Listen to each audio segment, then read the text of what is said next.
مشاهدينا الكرام، السلام عليكم ورحمة الله وبركاته. أهلا بكم في هذا الفضاء الإخباري التحليلي اليومي الذي نتابع فيه عبر قناتكم دزاير تي في. نتابع فيه مستجدات الشأن الجزائري، خصوصا في هذه المرحلة مع المسيرات اليوم التي شهدتها الجزائر العاصمة. خرج العشرات الآلاف اليوم لتعبيرهم عن دعم الانتخاب كآلية ديمقراطية ورفضهم الشديد لكل تدخل خارجي عقب التدخلات المسعورة للبرلمان الأوروبي. نتابع عدد من التصريحات حول هذه النقاط من طرف عدد من المشاركين في هذه المسيرات.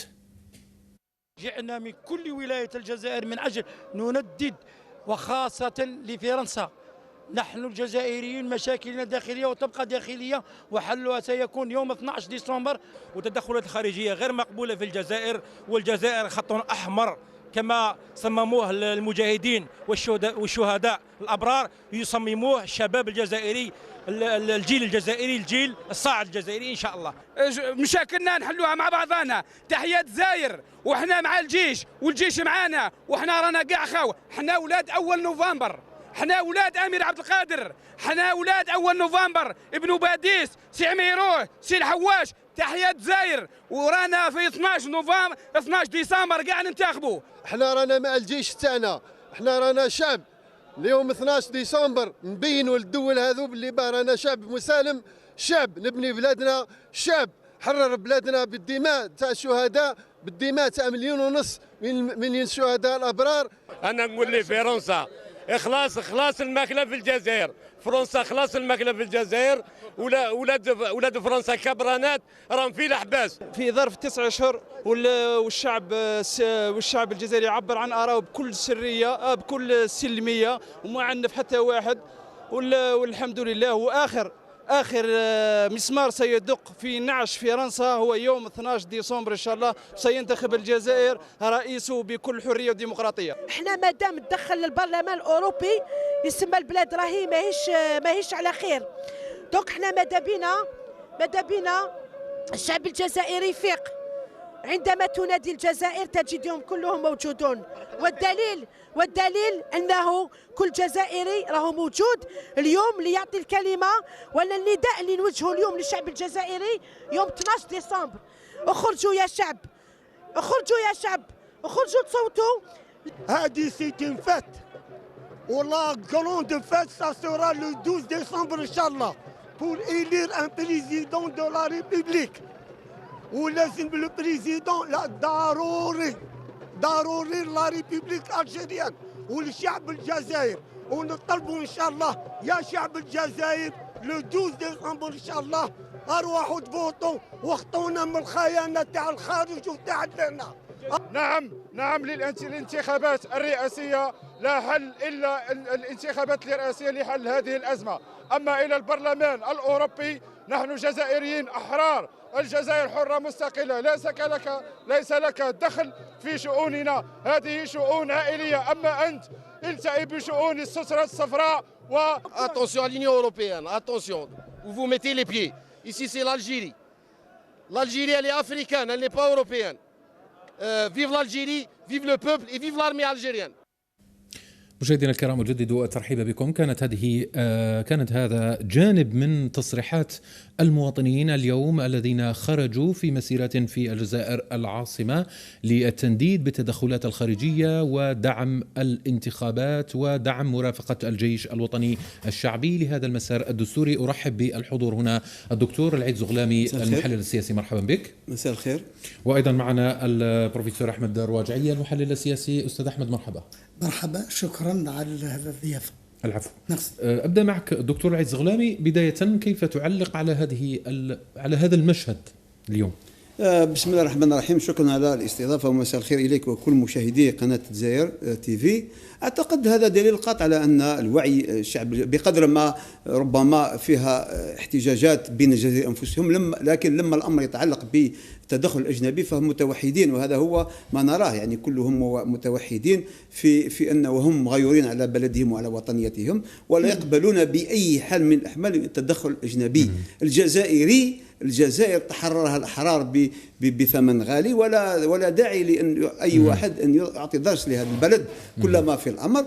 هناك طبيعة الحال تناقضات بين الشعب في قضية الانتخابات، ولكن هذا لما يكون الأمر يتعلق بمصير البلد ووحدة البلد فنظن كلنا متحدين، وهذا لا يمكن أن يكون واحد يعني يرفض أو يعني لا يتحد مع هذه النقطة. وبيديه أن الأمور أخذت بعد أخرى مع هذا التدخل السافر والصارخ للبرلمان الأوروبي. كان الأحرى أنه يمجد ويثمن سلمية الحراك في 9 أشهر. هذا اللي كان، لأن إلى حد الآن الحراك في سلميته أعطى درس لكل العالم. أنا أتعجب إلى حد الآن لماذا لن يثمن هذه الديمقراطية الناشئة التي تجد في الجزائر، ونرى فقط الأمور يعني الظرفية أو بالأحرى الجانبية. يعني ودليل قاطع على أن التجربة الجزائرية تجربة رائدة وتزعج كثير من الأعداء داخلين وخارجين. ووضح شيء آخر، قليلون هم الذين يقبلون بنظام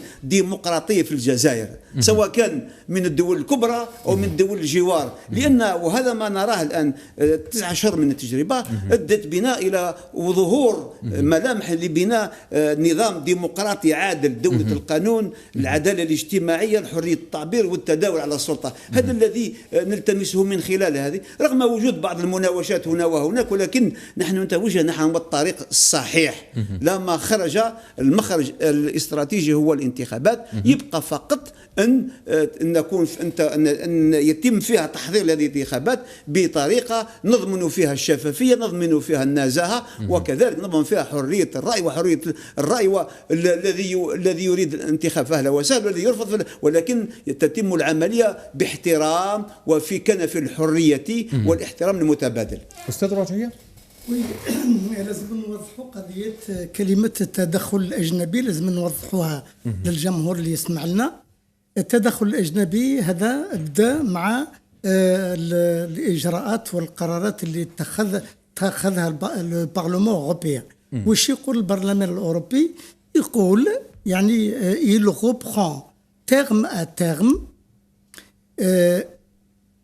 les déclarations de certains citoyens algériens que je respecte, que je ne partage pas leur point de vue concernant les élections, mais ils ont un autre point de vue. Ceux-ci parlent d'un certain nombre de choses.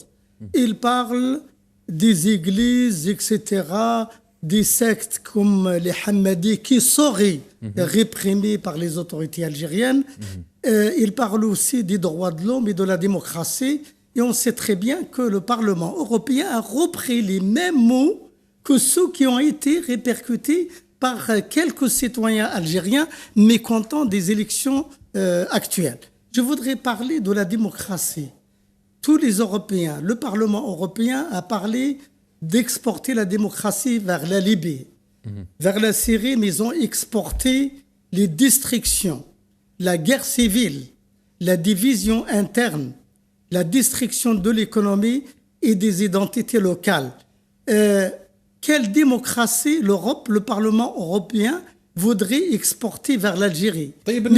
mais au nom de quoi? الشعب الجزائري وتابعنا قبل قليل تصريحات الشعب الجزائري كانت أيضا على طول منذ إصدار هذا قرار البرلمان أو إدانات بين قوسين للبرلمان الأوروبي وتدخله السافر في الشأن الجزائري. كيف تقيم الموقف والهبة الشعبية الكبيرة الرافضة لأي تدخل شعبي؟ يعني منسوب الوعي ارتفع. شوف من فضلك، كاينين جزائريين ضد الانتخابات ولازم نقولوها يعني بصراحة، ما نكونوش ديماغوجيين، ولكن الأغلبية الساحقة من الجزائريين عندما تكون المصالح الوطنية في خطر، العليا في الجزائريين يتوحدوا. مام هذون اللي راهم ضد الانتخابات عندهم روح الوطنية، وطنيين عندهم الوطنية يفسروها حسب الشعور تاعهم، مش معناها راهم ضد الجزائر. مام كي يطلبوا من لا كوميونيتي اوروبيان مثلا دعم، انا متاكد كاين فيهم يعني الناس صادقين، يعني النية تاعهم خالصة. طيب ولكن الموقف نية خالصة. أستاذ العيد زغلامي، الجزائري يروح للبرلمان الأوروبي ونيته خالصة، هكذا يقول الأستاذ الرواجعية. ربما على خطأ، ربما كيف على خطأ؟ نقصد، تفضل أستاذ. أنا اسمح لي، أنا لازم ما فهمتش مليح. نقصد يعني هو يشعر يحسب اللي راه يدافع على بلاده، ولكن في الواقع يعني لما يطلبوا من الأوروبيين الدعم هذا راه شيء خطير. طيب أستاذ، هل هذا تبرير من طرفك أنت للجزائريين اللي راحوا للبرلمان الأوروبي وطلبوا منه التدخل وطلبوا منه هذا الموقف؟ أنا قلت ضد هذا الموقف. أنا قلت راني نفهم، قلت باللي كاين الجزائريين أستاذ ما نحكموش النوايا، نحكموا الأفعال. حتى احنا ما نحكموا النوايا، لا نضرب بصراحة. أنا شوف لازم نكونوا حياديين كصحفيين وكباحثين. احنا نتسائلوا برك. أنا قلت كاينين جزائريين بدون وعي خاطئين يغلطوا، يروحوا يطلبوا دعم أوروبي، وهذا الطلب راه خطير ما يخدمش البلاد. نورمالمون هذه المشكلة تتحل بين الجزائريين مهما تكن يعني الخلافات بيننا، مهما تكون الخلافات بيننا، هذا الشلاطة هذا الروينة تبقى بين الجزائريين. يعني احنا ماناش متفاهمين نتناقشوا، بصح ما نشتموش بعضنا كما يفعل الكثير. أنا في الفيسبوك يسبوا فيا، ونظن يسبوا في الصحفيين اللي ما يشاطروهمش في الأفكار. كيفاش حنايا نقدروا نديروا مشوار نبنوا بلد ديمقراطي مع فئات يعني إرهابية تستعمل الإرهاب اللفظي ومام الفكري بيان سور، تستعمل واسمه لا فيولونس، العنف يعني بالكلام، وربما هذا الناس قادرين يتعدوا على مواطنين اخرين جسديا، وهذه ليست مقبولة اطلاقا. انا نقول باللي قضية الديمقراطية، قضية الانتخابات قضية جزائرية. احنا عمرنا ما تدخلنا في شؤون فرنسا. هنا نشوفوا فرنسا يعني الفيول لي droits de l'homme مثلا، le problème de l'islamophobie, les agressions contre les femmes voilées, les agressions contre les mosquées qui sont détruites à Paris. Et les droits de l'homme, ils ne parlent de la laïcité. Mais la laïcité, leur propre laïcité, qu'est-ce qu'elle dit? Elle dit la liberté de culte et que l'État n'interfère pas dans les religions et que la religion elle est tolérée, elle est même encouragée par la République démocratique. Voilà ce que je voulais dire. Voilà. أستاذ العيد زغلامي، نحن الآن أمام موجة كما كان يقول الأستاذ الرواجعية، أنه من يختلف في الرأي يتعرض للتخوين، يتعرض للإرهاب الفكري بين قوسين. الآن موجة الوعي هاته الرافضة للتدخل الأجنبي، ولكن في نفس الوقت فيه انقسام حول المشاركة من الانتخابات من عدمها. المواطن الذي يشارك الآن يتعرض لأبشع، شاهدنا في ريزو سوسيو، في وسائل التواصل الاجتماعي، أنه فيه عدم تقبل للآراء الداعمة المقتنعة بالفعل الديمقراطي الانتخابي كفعل ديمقراطي. يعني حقيقة هذا سلوك غير مقبول بتاتا، لا يربط بأي صلة بالديمقراطية واحترام الرأي والرأي الآخر. نظن المبدأ اللي خرج من أجله أو الأهداف اللي خرجت من أجلها آلاف وملايين الجزائريين منذ 22 فبراير هو مفاده وضع حد للهيمنة واحتكار وتسلط والأبوية التي سادت لمدة طويلة في البلد. حان الأوان أن يتحرر كل واحد منا، سواء كان صحافي، سواء كان أستاذ، سواء كان قاضي، سواء كان في أي منصب كان من في مكانه، أن يتحرر ويتقبل الآن بأننا نحن بصدد إنشاء نظام جديد، نظام وأفكار جديدة وجزائر جديدة. تم هذا الجزائر. لا تؤمن بالإقصاء؟ نعم، لا تؤمن بالإقصاء للرأي الآخر؟ لا تؤمن بالإقصاء، بل في الاحترام والحرية، الاحترام للأفكار للجميع في ظل جزائر موحده. هذا اللي لازم نتفق عليه الجميع، لا للعنف، لا للابتزاز، لا للتحريض، لا للاستفزاز. هذا اللي لازم يكون. اقرا واطلع على ما يكتب في طبيعه الحال الشبكات الاجتماعيه. كان الأجدر اننا نثم من الافكار النيره التي جاء من اجلها الحراك، وهي تحرير الانسان من التدخل الاجنبي، وكذلك تحريره من استعمال العصبيه والجهويه والعنصريه والاقصاء. بديهي اننا نحن مقبلون على 12 ديسمبر، ونقول واعاد واذكر 12 ديسمبر هو مخرج استراتيجي بالنسبه للانتخابات. يبقى الان على عاتق المسؤولين واصحاب القرار ان يهيئوا وان يحضروا لهذه الانتخابات على كي ان تجرى بطريقه شفافه ونزيهه، وكذلك نبعد كل ما هو عنصري وتطرفي في العمليه، ونترك الذين يفضلون الانتخاب اهلا وسهلا، والذين يرفضون والذين هم محايدين. اذا حان الاوان ان كل جزائري يعبر عن رأيه بكل حرية، ولا داعي بكل احترام أيضا، ولا داعي لاستعمال العنف اللفظي والعنف الجسدي وغير أنواع العنف مهما كانت. يعني أنا ضد أي عنف وأي اعتقال، كل ما في الأمر أننا نمتثل إلى الاحترام. أنا لحد الآن أقول وأعيد 6 شهور 9 شهور من الصور الحضارية السلمية، انه بعض الجهات تحاول ان تعكرها. لماذا تعكر هذا؟ احنا الان اعطينا صوره يعني للعالم كله. نرى ماذا يحدث في بوليفيا، ماذا يحدث في لبنان، ماذا يحدث في فرنسا، ما يحدث في العراق، ماذا يحدث في بريطانيا، الى غير ذلك من الاماكن كلها عنف. ما حدث في هونغ كونغ، كل دول العالم تعرف العنف، والجزائر يعني انفردت بطابع السلمي. فالرجاء ان نبقى بسلميتنا وحضارتنا. طيب السلميه من اين جاءت استاذ؟ السلميه الان بدنا نتحدث عن سلميه الشعب، يعني فيه فعل، فيه ممارسه للسلميه من طرف الشعب، ولكن فيها ايضا مرافقه من طرف المؤسسات ايضا لتامين الاجواء. مثال بسيط، منذ الاسبوع الماضي كانت فيها بعض المناوشات وقعت في بويره على سبيل منذ حضور المترشحه لبن فليس، وكان بعض الشبان رموا بالحجاره، وكان في نفس الوقت على مستوى مواقع التواصل الاجتماعي والشبكات الاجتماعيه كانت قالت لا لاحتجاجات بالعنف. فهذا يستعمل العنف. انت ضد او معه، فالرجاء ان تحتكم الى العقل ولا الضمير ولا الحريه. اذا انت تفرض على الاخرين، تشرط عليه، اذا ولكن لم نفعل اي شيء، وكان كل مجهود الحراك لمنذ 9 أشهر يذهب سدى في هذه الامور الاستفزازيه والتحريضيه وفي هذا العنف، ونخشى على مصير بلدنا. فلنترك للحريه، نحترم الحريه ونحترم اراء الاخرين سواء كانوا مؤيدين او معارضين او محايدين. احنا لابد ان ننمي ونروج لهذه الثقافه، ثقافه الاحترام وثقافه الاحترام، ونبتعد تدريجيا من الابويه ومن العنصريه ومن النظره الضيقه التي تسيء الى يعني قد تشكل خطر على مستقبل البلد. طيب في هذا الوضع استاذ بروفيسور احمد رواجعيه، نعم، انت تحدثت قبل قليل عن الارهاب الفكري، على ما يجري في الشارع، يعني من مشاحنات من كذا.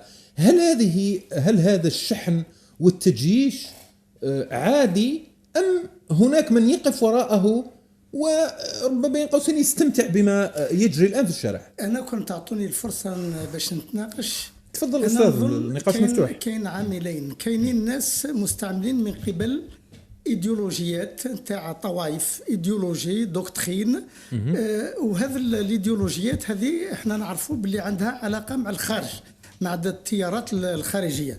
انا كي نشوف هنايا باللي مارين لو بان المتطرفه، والاب نتاعها كان يعذب في الجزائريين، كان لو ليوتنون لو بان كان في الجزائر يعذب الجزائريين بالكهرباء. هي بدات تدعم الحراك الجزائري او بعض من ما معنى هذا الاكزامبل الاول. الاكزامبل الثاني كيفاش رافائيل غلوكسمان ابن الفيلسوف الصهيوني، هو النائب اللي كان وراء هذا غلوكسمان عنده اصدقاء جزائريين ونقول لكم هذون الصهاينه في فرنسا عنصريين اكثر من الاسرائيليين في اسرائيل، لان في اسرائيل كاين تيار يعني يساري يدعم القضية الفلسطينية وأقل عنصرية من الصهاينة في أوروبا الغربية خاصة في فرنسا. كيفاش هذا جلوكسمان وابنه يتكلموا على الديمقراطية ورايحين يعاونوا الجزائريين، وحنا نعرفوا باللي يكرهوا العرب يكرهوا الفلسطينيين وعندهم متشبعين بالفكرة الاستعمارية. كيفاش الجزائري اللي يقول لك أنا جزائري مواطن يصحب أعداء العرب وفلسطين؟ فهموني، هذه واحدة نقطة. النقطة الثانية جيلبير كولار اللي كان المحامي نتاع الجنرال بول أوساغيس اللي كتب كتاب يقول لك أنا اللي قتلت العربي بالمهيدي. هذا كولار يدعم الحراك الجزائري. أنا نتساءل إذا كانوا الصهاينة أعداء الجزائر يدعموا الحراك، بصح أي حراك. أنا راني مع الحراك، أنا مع الحراك. الجيش كما قلت أنت رافق الحراك، وكان ما جاش الجيش درك يقولوا لي راك تشيد معليش ما راح. شوفوا هم يقولوها لي ما راح ليش. كون ما جاش الجيش واقف يعني في المظاهرات هذه كون رحنا الى حرب اهليه، وهذه ناكدها لخاطرش انا ندير استطلاع، درت تحقيق. هناك من يتربص بمطالب الجزائريين وحراك الجزائريين. اسمح لي نقطع لك الكلام معليش هيك. احنا قلنا كون ما جاء سلميه الحراك اللي راهم يشكروا فيها امام الصهاينه منين جات؟ كون ما جاتش يعني الامن العسكري والقومي الداخلي، كان ما جاش يعني يرافق هذه المظاهرات الضخمة التي لم يكن لها مثيل في يعني في التاريخ المعاصر. كان ما جاش هذا l'accompagnement on aurait pu avoir une guerre civile en Algérie. هذه واحدة نقطة. ثانيا كيفاش يعني مدافع أوساغيس يرحب بالحراك الجزائري ويقول باللي الدولة الجزائرية لازم تحترم حقوق الإنسان؟ هل فرنسا والاتحاد الأوروبي يحترم حقوق الإنسان وخاصة الأقليات؟ نقدر نذكرها. أنتم تعرفوا باللي الأقليات، اسمح لي من فضلك، لي لونغ ان فرانس.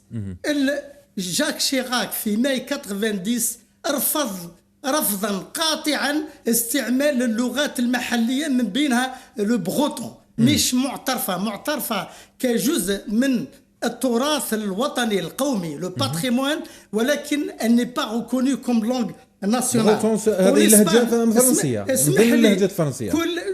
كل اللهجات، لو باسك، لو بغوتون، لو كاتالان، l'occitan, le corse, le tahitien, le créole, كل martiniquais, هذول ne sont pas reconnus comme des langues nationales, sont considérés de manière péjorative comme des patois.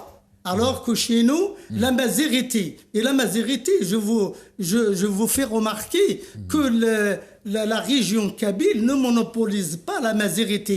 La mazérité, c'est les Touaregs, c'est les Mozabites, c'est les Chaouis. Moi, je suis amazir. Vous savez que Biskra est le prolongement naturel et historique des Chaouis. La moitié des Biskris sont des Chaouis, qu'on le veuille ou pas. Alors, il est interdit, je dirais, il est anormal qu'une minorité nationale d'Amazigh monopolise la cause amazigh et puis elle s'impose, elle s'institue comme la défenseuse de la mazérité. C'est pas acceptable. Je reviens à l'Espagne, à l'Europe communautaire. Aucune langue. Les Flamands, les Belges n'ont pas reconnu les Flamands. Il y a un problème même qui se pose en Italie du Nord, en Espagne et en France pour les langues régionales. Il y a même menace d'autonomie. Et malgré ces menaces, les États demeurent solidement ancrés dans la langue officielle qui est leur langue. La Constitution française, par exemple, dans son article 3 de 58, elle dit clairement, elle répète que la nation française unie, indivisible, et la langue exclusive de la France, c'est le français, et rien de plus. Rien de plus. طيب استاذ، في هذه النقطة دعني اسالك في هذه النقطة استاذ، فيه نقطة هامة بزاف ممكن تهم المشاهد. بالنسبة انت تحدثت على ما يجري في الدول الأوروبية، انه ما لا تشتهيه لنفسها تشتهيه الجزائر من تقسيم وكذا، ولكن الآن في الجزائر في الحالة الجزائرية هل نتحدث على انحراف لبعض المطالب؟ هل نتحدث أم يمكن أن الأمر يتعلق بفراغ دستوري قانوني يضبط أي انحرافات قد تكون في حالات مثل هذه؟ شوف، باش يكون الانسان موضوعي واقعي ونتكلموا بهدوء بدون سانسور، بدون كاينين مطالب يعني شرعيه. استاذ تتحدث على راحتك، ما فيش سانسور. لا في اطار الاحترام، في اطار نتكلم على العموم، ميم الجمهور يعني نتكلم ما بين. احنا قلنا باللي كاينين مواطنين ضد الانتخابات يقول لك احنا عندهم ثاني مطالب قادرين نتناقشوها، مطالب شرعيه. يقول لك لازمنا نظام ديمقراطي انتقالي بدون بعض الشخصيات العسكريه، ولكن هذا مش معقول، لان بعض المواطنين يسفوكاليز سوغ ان بيرسوناج. تقصد النداءات المعاديه للجيش، يعني الشجره تخبي عليهم الغابه، سيتادير لا فوري كاش l'arbre cache la forêt.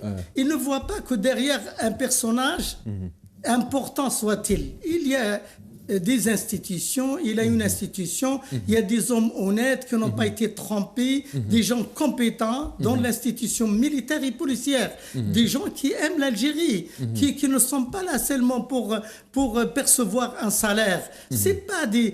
Ce sont des citoyens et qui travaillent pour des salaires de misère pour construire l'État. احنا بصح في هذا الحراك احنا لازم نفهموهم ونتناقشوا معاهم، مش ثاني احنا ما نطيحوش في لو ديفو في لو ديفو انفيرس، يعني الاقصاء. ما نكونوش يعني كما هما نقصيهم. هذون يقول لك لازم انتقال ديمقراطي ولازم الممثلين تاع الحراك. انا قلت لهم هذا الزملاء ما عندناش ممثلين حقيقيين خرجوا من الحراك. الناس اللي يدعوا باللي راهم من الحراك جاوا من الاحزاب التقليديه، الاحزاب التقليديه التي لم تكن لها اي مصداقيه بالنسبه للاغلبيه الساحقه من الجزائريين. والمشكله باش المؤسسه العسكريه يعني تتناقش مع الحراك، لازم الحراك يكونوا عنده ممثلين ويكونوا مفوضين من قبل الشعب الأغلبية الساحقة. أنا حتى الآن ما شفتش يعني يقولوا لي أنا ويسبوني، يقولوا لي يا أستاذ ممثل الحراك راهم في السجن. عندهم حق، ممثلين بعض يعني بعض من ممثلين الحراك نعم راهم في بليده وفي الحراش، نعم كاينين بيان سور هذول ممثلين الحراك. بالنسبه كي يقولوا لي راهم في السجن، معناها اللي راهم في السجن اللي سرقوا وخلاو البلاد هدموها هذول يمثلوا الحراك. بالنسبه لي لا ولا وانا سمعت زعيم سياسي مره سمعته وهي مكتوبه عندنا لا بروف، يقول لك الجيش الوطني يعني اخطر من الجيش الزعيم. زعيم انت حزب، يقول لك قائد حزب يقول لك الجيش الجزائري يعني عر من الجيش الفرنسي. هذا كون جاء في امريكا ولا في فرنسا يعاقبوه يتابعوه. انا نقول لكم هذا مش كلام. احنا عندنا بعض المناضلين يحسبوا الشتم والسب هو من علامه الديمقراطيه. أستاذ تفضل، كان عندك تعقيب قبل التعقيب. هو نظن لا أحد يقبل بتدخل أجنبي مهما كانت صفته، مهما كانت طبيعته، حتى ولو بطواطا من طرف جزائريين.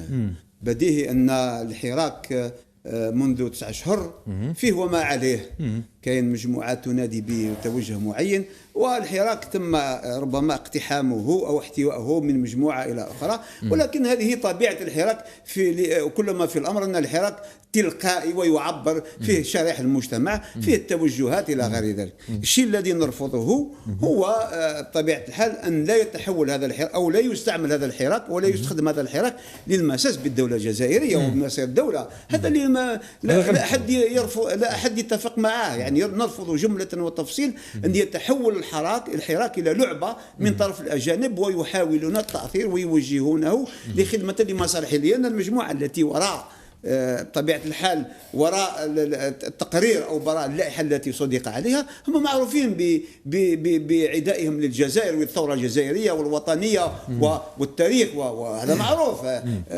بطبيعة الحال لما نتكلموا على غلوكسمان وهو عضو في الحزب الاشتراكي، والحزب الاشتراكي هو عضو في الأممية الاشتراكية العالمية، والجزائر كاين أحزاب من الجزائر، حزب من الجزائر ينتمي إليها، فبديه هناك الامتداد الأيديولوجي والسياسي لهذا الحزب، وهو إملاءات ويتحصل عليها من الأجانب. الامتداد الإيديولوجي أستاذ العز غلامي، وأنت متابع الأمور هذه، هل هو تعبير عن توجه لنائب معين أو حزبه، أم هو تعبير غير مباشر بيحظى بدعم غير مباشر من طرف دوائر فرنسية قد تكون رسمية؟ هذه بطبيعة الحال لا استبعد هذا، ودليل ذلك أن هم لم يتكلموا فقط على قضية الحرية والحراك. اليوم شفنا تنديد كبير من طرف الشعب بالموقف الفرنسي. أضافوا قضية الكنائس وقضية الأحمدي، هذا الأمور فصلت فيها. نظن هنا خليني نكون واضح نظن حتى السلطات الجزائرية لم تكن في مستوى الرد على هذه في الوقت اللي وقعت فيها الأحمدية وغيرها، وإحنا كذلك الداخلية الجزائرية قامت ببث منشور ومرفوق بفيديو تفصيلي حول الاسطبلات والأخمام الدجاج التي كمستوعبة. كان فيها رد أكثر أنه نشيع بهذا الأمر وندد. أنت تقصد إعلاميا زخم إعلامي، لم يكن الزخف الإعلامي الذي نرتقبه. ولهذا الآن هو بماذا تفسر هذا التكالب على الجزائر؟ لأننا نتوجه نحو مسيرة عادلة، وبالتالي نحن في الطريق الصحيح، وبالتالي نحرج الأعداء كما نحرج الأصدقاء، لأن كثير منهم يجد حقيقة مسارهم أو مصالحهم في خطر، والمكتسبات التي تحصل بطريقة ملتوية في خطر. لهذا يحاولون عرقلة المسار الانتخابي. في مصالح مشتركة بين أطراف الداخل وفي الخارج. التهويل الآن أو الذي يجعل والتغطية الإعلامية وموقعة، هذا أنا شخصيا أحبذ أن لا داعي أن يكون فيها نظن فيها نوع من الحساسية المفرطة. الآن حسم الأمر، والدليل على ذلك أن ما قام به البرلمان الأوروبي هو توجه معين ولائحة ليست لها سلطة تنفيذية، بل هي استشارية، هي غير ملزمة. صحيح أستاذ، لكن أستاذ اسمح لي أستاذ فقط، اسمح لي لو سمحت أستاذ، أنه القرار أو هذا ما صدر عن البرلمان الأوروبي هو تهيئة إلى، هل هو هذا ما كنت أود أن أسألك، هو غير ملزم، ولكن هل يعبر عن توجه مستقبلي على الأقل في المدى القريب وليس المتوسط للبعيد؟ توجه رسمي من طرف الدول الأوروبية. الخطر، شوف الأخ عبد الله، خليني نكمل لك أستاذ. تفضل اسمح لي. هل فيه توجه من طرف الدول الاتحاد الأوروبي على الأقل الدول النافذة في الاتحاد الأوروبي أنه فيه توجه ربما لخطط ما تحاك ضد الجزائر؟ هذا وارد أم هي مجرد كلام؟ لا، تخيلات؟ ليس مجرد، هو وارد. لماذا؟ لأن البرلمان الأوروبي يعبر على الناخب الأوروبي، معنى بعبارة أخرى هو يعبر على الأحزاب الأوروبية، يعبر على الآراء، الرأي العام الأوروبي، ويعبر على اهتمامات والمجتمع المدني. هذا المجتمع المدني هو الذي في بداية الأمر الآن يخص المجتمع المدني والطبقة السياسية. المرحلة الثانية هم أن يحولونها إلى طلبات سياسية، ويحولونها دقيقة الله يخليك إلى الاتحاد الأوروبي. الاتحاد الأوروبي موقفه قال احنا موقف سياسي، هم يحاولون الحفاظ على مصالحهم في المنطقة، ولكن القاعدة الأوروبية على اتفاقه الرابح خاسر، الاتفاق بين الجزائر والاتحاد الأوروبي، الجزائر خاسرة والاتحاد الأوروبي رابح اقتصاديا. هذا معروف، ولكن الخطأ فينا هنا، لأننا كان الأجدر أننا نعيد النظر فيها. لكن التقرير أو بالأحرى لائحة البرلمان الأوروبي هي تحضير للأفكار وتحضير للرأي العام الأوروبي، لأن ضرورة أن يكون فيها لائحة على مستوى السياسي. وهنا نتكلم على السقف، يعني رفع السقف. طيب سنشهد في الأيام المقبلة خطوات أخرى. لماذا؟ إذا لم تأخذ الجزائر على عاتقها وتكون رد فاعل وحاسم. ما المطلوب من الجزائر الآن؟ المطلوب من الجزائر، ولاحظنا ما قامت به يوم أمس بيان من وزارة الخارجية، كان بيان شديد اللهجة، جميل، ولكن لازم يكون بيان يتبعه قرارات تحركات على الميدان. قال سي محمد نحن الميزانية أو كما قال الآخر التوازن بين التوازن الاقتصادي لصالحكم، فنضع حد. ولهذا المطلوب، هذا الأمر يحتاج إلى رئيس منتخب، لا؟ بطبيعة الحال إلى شرعية، ونحن بصدد هذه الشرعية. الآن الفراغ الذي يعرفه الجزائر تستفيد منه كثير من الدول. نعطيك مثال بسيط.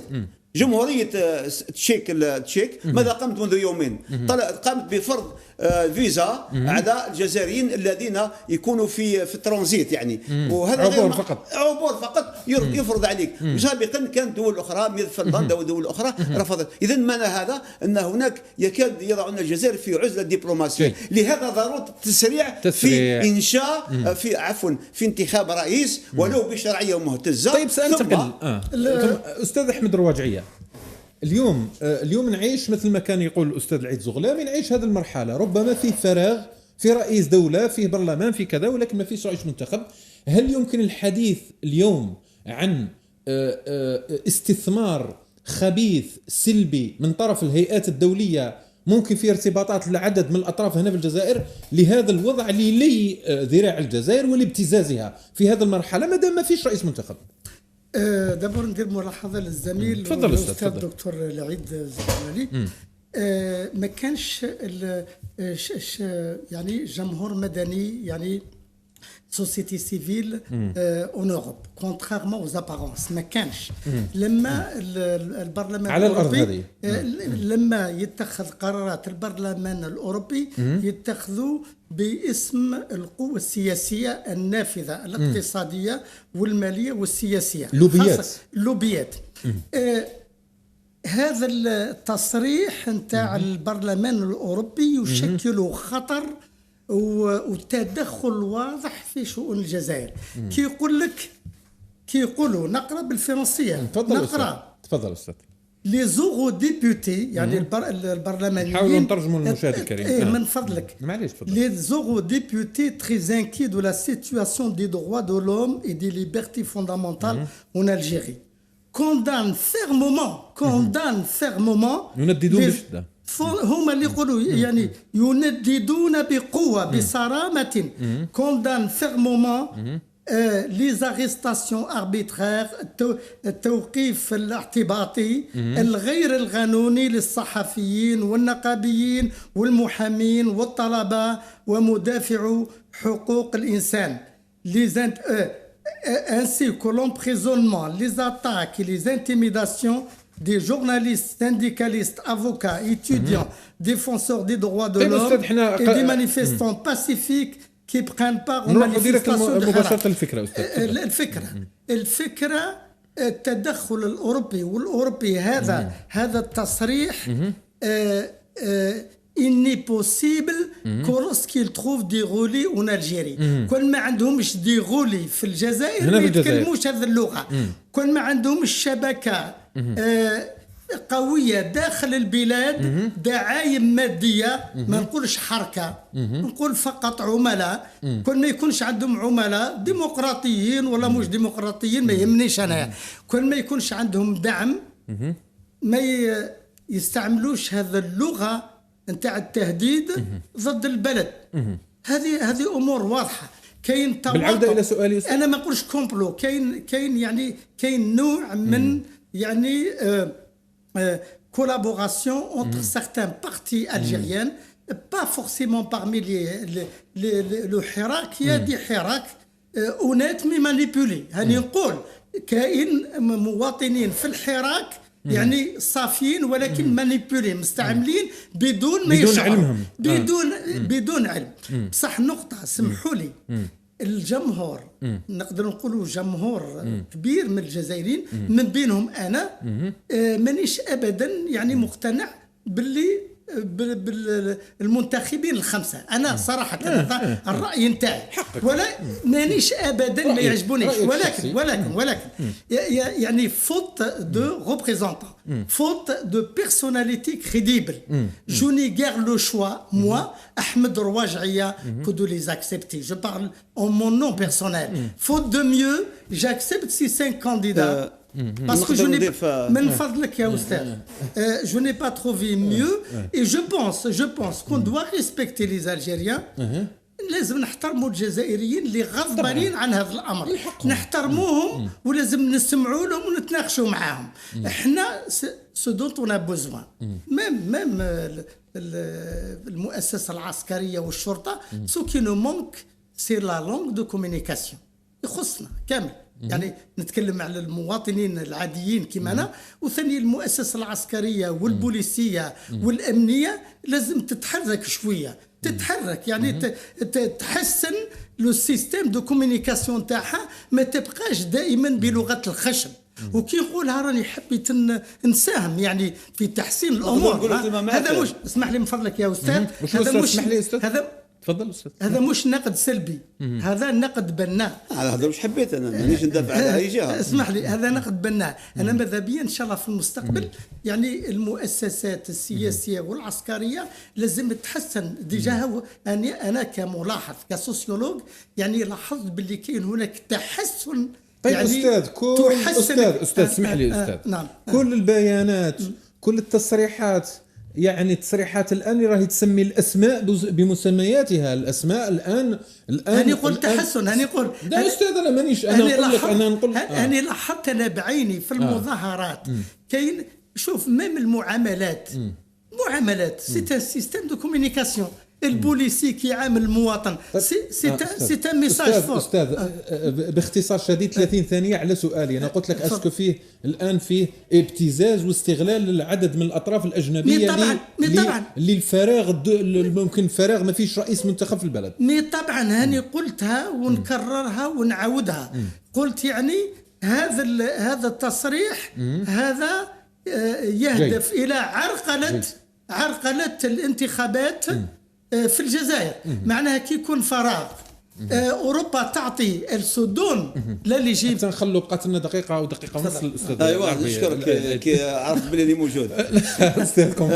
اعتقد التحصن من التدخل الاجنبي يكون ببناء نظام عادل، دولة القانون، العدالة الاجتماعية، حرية التعبير والتداول على السلطة. هذا هو الأساس. يعني لا داعي إلى تكون فيها حساسية مفرطة في هذا.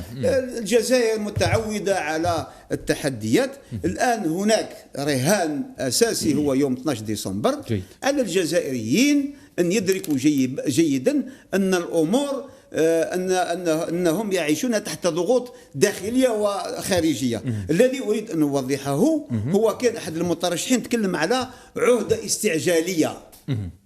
استعجالية وليس حالة استعجالية أو حالة استثنائية. ما معنى هذا؟ أنا أرتقب أن يوم 12 ديسمبر يكون فيها عدد من الجزائريين يتوجهون للانتخابات، قد يكونوا 5%، 10%، 20%، 30%. المهم يتم انتخاب رئيس بشرعية مهتزة، ولكن بالمقابل الحراك يواصل الحراك الحقيقي ويضغط على الرئاسة الجديدة والرئيس الجديد يتعهد أمام الحراك أنه يواصل عمله لدحر كل وجوه الفساد وبناء جمهورية ديمقراطية حقيقية. أما قضية التدخلات هذا ما نديرش منها كذلك بوك وتولي فيها المؤامرات. لا شوية. أو الجزائر بشكل واقعي نظرية المؤامرة. الجزائر منذ استقلال إلى حد الآن متعودة على التدخلات وعلى هذه الألعاب كلما في الأمر، وأقولها بكل مسؤولية. الجزائر لديها دولة جزائرية قائمة. مؤخرا كان فيها اتصال أو بالأحرى تعاون جزائري أمريكي في المجال العسكري. فلا داعي لنظر الإقليم. هناك في المجال العسكري الدولي هناك اتفاق مهم وتفاهم بين الجزائر والولايات المتحدة في مكانة الجزائر في المنطقة العربية وفي منطقة إفريقيا. الافريقيه. النقطه الثانيه التي اريد ان اضيفها وهذا مهم جدا، ان مؤخرا كانت فيها بطبيعه الحال هناك مناورات بحريه بين الجزائر وروسيا ايضا. اذا الجزائر ليست دوله ضعيفه كما يعتقد البعض، ولا داعي ان نجعل من ما قام به هذه اللائحه نجمل بها لا مش تضخيم استاذ، ولكن اعطاء ولا داعي الى الحساسيه المفرطه. الجزائر قويه برجالتها وبمواطنيها، ونظن لما الامر يتعلق بمصير الجزائر فالجزائر هم الاولى في الحفاظ على بلدهم ووحدتها. شكرا جزيلا لك دكتور، خذيت وقتك. بارك الله فيك. يا مليح. دكتور العيد زغلامي اشكرك جزيل الشكر على حضورك معنا هنا في الاستوديو، ايضا اشكرك الاستاذ احمد رواج عيال المحلل السياسي. شكرا جزيلا. شكرا.